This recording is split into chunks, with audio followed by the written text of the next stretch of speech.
uma busca, é um caminho. Cada peça é um passo, seguindo uma direção que eu não sei exatamente qual é. É interessante porque o motor que nos move a produzir também é uma vez eu vi um comentário quando eu mostrei a peça para um cara que eu respeito muito. Ele falou: que belo jeito você encontrou de transbordar. Eu tenho frequentado muito eventos de arte, exposições de artistas que foram muito relevantes, e eu vejo essa situação comum em todos eles, esse excesso, essa busca. E dentro desse trabalho, eu acho que uma das primeiras questionamentos meus como artista o que é o belo? Até porque eu pessoalmente eu busco a beleza, eu gosto da beleza, eu gosto da estética. Aí eu comecei a perceber, primeiro, que a arte contemporânea é curioso, porque ela nega o belo. Ser bonito é quase que pejorativo, é quase um ponto depreciativo na arte contemporânea. E tudo bem, é só uma reflexão sobre esse contexto de arte.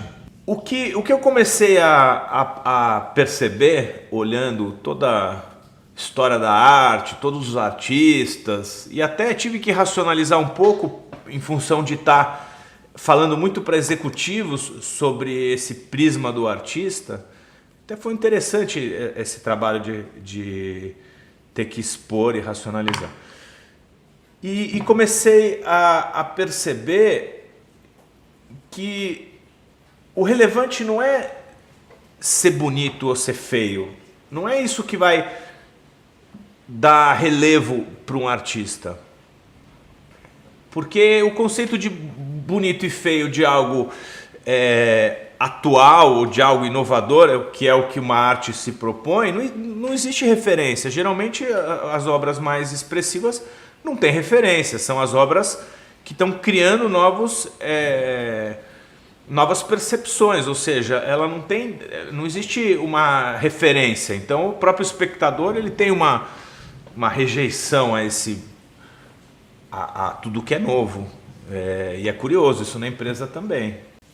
Então são artistas que estão rompendo os conceitos que existem, acreditando muito no que ele considera ideal de arte, algo muito dele.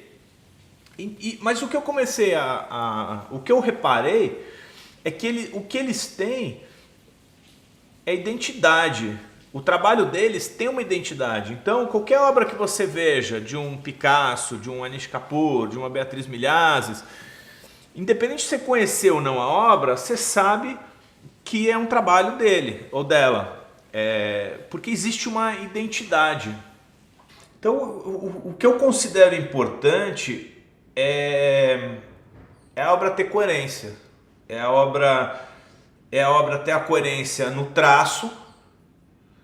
Então, se você tem um corpo musculoso, ela vai pedir uma cabeça com expressão, com rosto, com boca. E se você tem uma cabeça como essa, provavelmente o seu objeto inteiro vai seguir a mesma linha. Ou se você tem um abstrato, esse abstrato, a peça inteira vai ter uma grande tendência a ser abstrata. Então, você tem que ter a coerência na obra,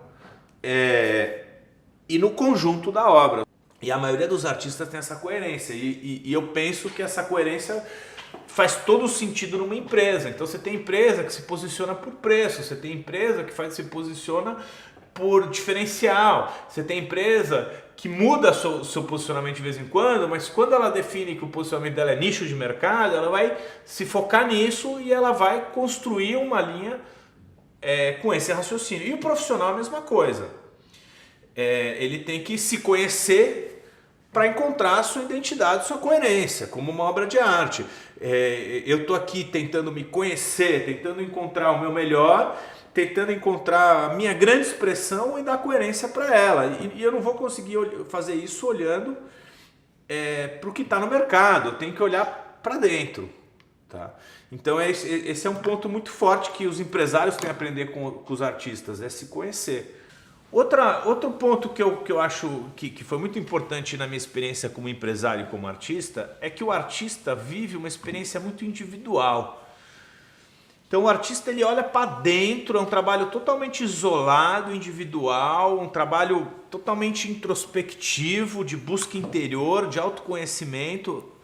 Já a experiência profissional é o oposto disso, é uma experiência totalmente coletiva, onde você está vivenciando ao extremo a vida em sociedade, em que todos estão buscando metas, onde um sozinho não vai trazer resultado, quando um tropeça, todos tropeçam, todos cobrando de todos, muita emoção, é o sustento e a vida de todo mundo ali na mesa, etc. Essa experiência coletiva é incrível, aliás a dualidade é deliciosa, porque você está recebendo feedback o dia inteiro, essa intensidade toda está te tornando até uma pessoa melhor, que às vezes falta para o artista, esse monte de feedback, de você ter que prestar conta para essa micro sociedade onde você está. O artista ele tem que até romper um pouco com isso, então aí eu vejo uma complementariedade muito legal.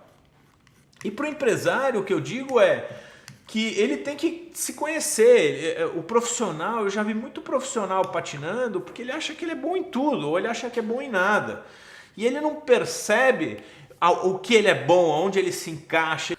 E essa falta de autoconhecimento, que é um pouco do que o artista tem que estudar muito ou explorar muito, faz com que as pessoas estagnem ou patinem muito na carreira, porque ela não tem aquele desapego de falar, não, eu não sou bom para gerenciar pessoas, então eu vou ter um colega para fazer isso. Ou eu não sou bom com processos e controles, eu vou deixar outra pessoa fazer. Essa humildade de você admitir que você não é bom em tudo, ou falta de autoestima para não dizer eu não sou bom, eu sou ruim em tudo, ela atrapalha muito e aumenta muito o estresse dessa comunidade, dessas pessoas trabalhando em comunidade. Então, o autoconhecimento, tanto para o artista quanto para o profissional, é fundamental. Fundamental você saber, você encontrar o seu estilo, o seu perfil, consequentemente sua identidade, seu diferencial, e aí você conseguir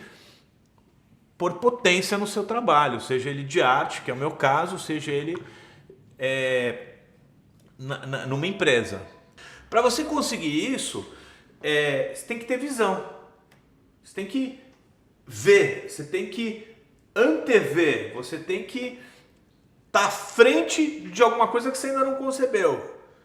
Isso numa arte e numa empresa. E isso é legal. Eu queria contar para vocês da onde vem a ideia. Como é que funciona? O artista ele pega a argila e ele começa a amassar a argila e de repente ele vê um passarinho aqui dentro, ele faz um passarinho.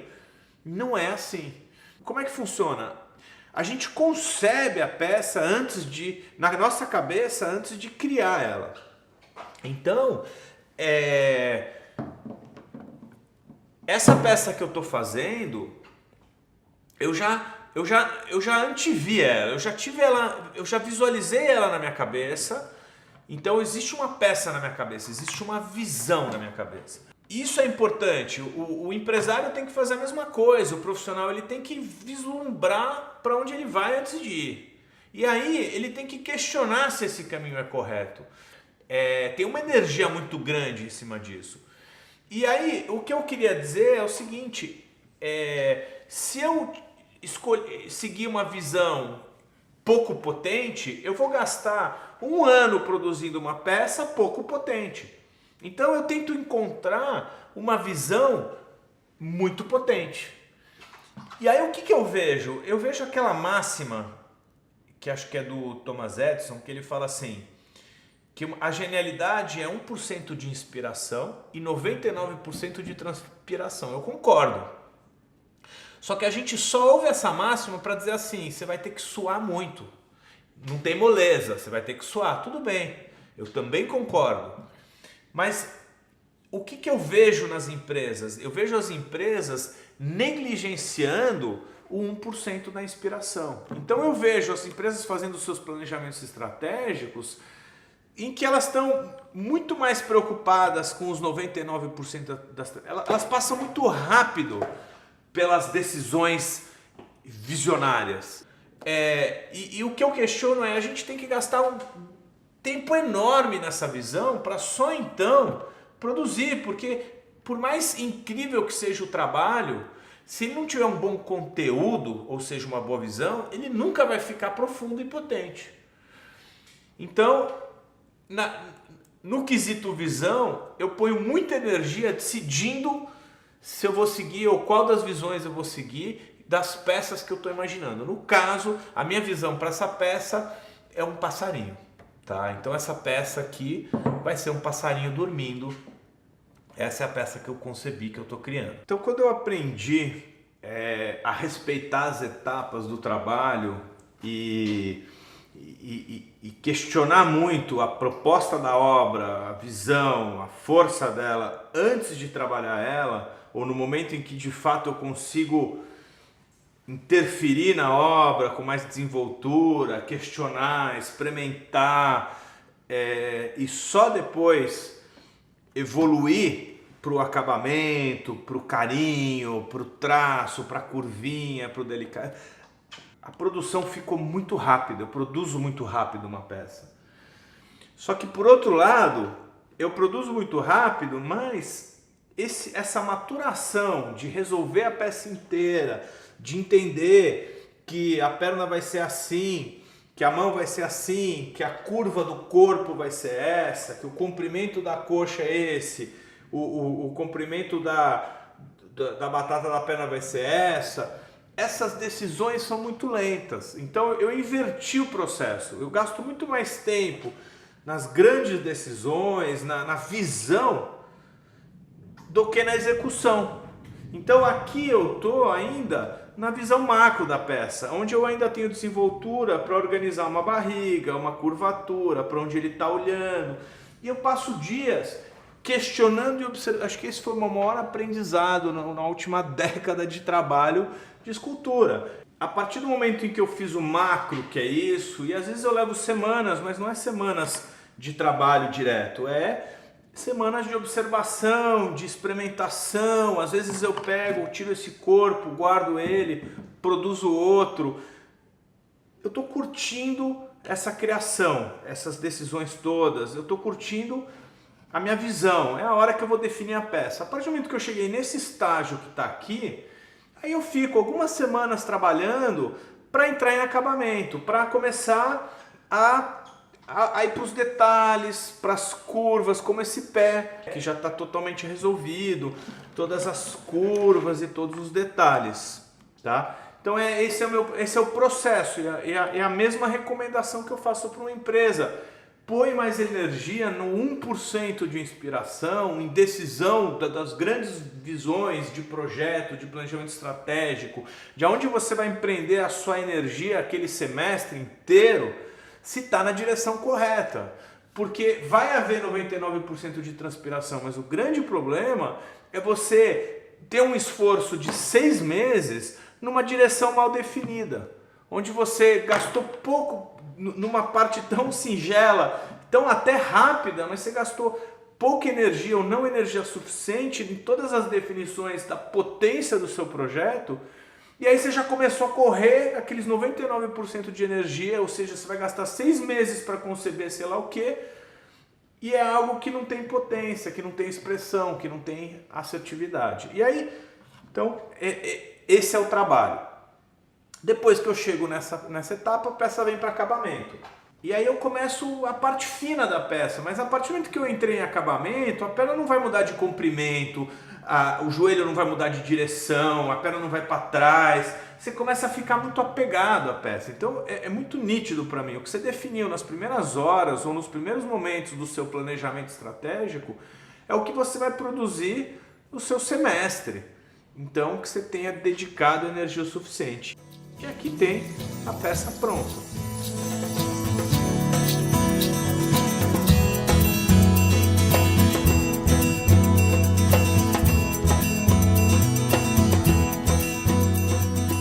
tentei nesse filme mostrar para vocês o processo da visão do artista, como que o artista faz para encontrar o impacto no seu trabalho. O interessante é que toda essa racionalização que eu estou trazendo para vocês, eu comecei a desenvolver conforme eu fui convidado para ensinar executivos esse processo, essa dualidade artista e empresário. Então eu entrego o original para a função, aquela peça que vocês acabaram de ver, e a função transforma essa peça através de formas em bronze. E essa é a peça. Espero que vocês tenham gostado. Eu me preocupei muito em explicar o que eu considero importante para atingir essa linguagem. Espero que vocês tenham gostado. Meu nome é Fernando Cardoso. Muito obrigado.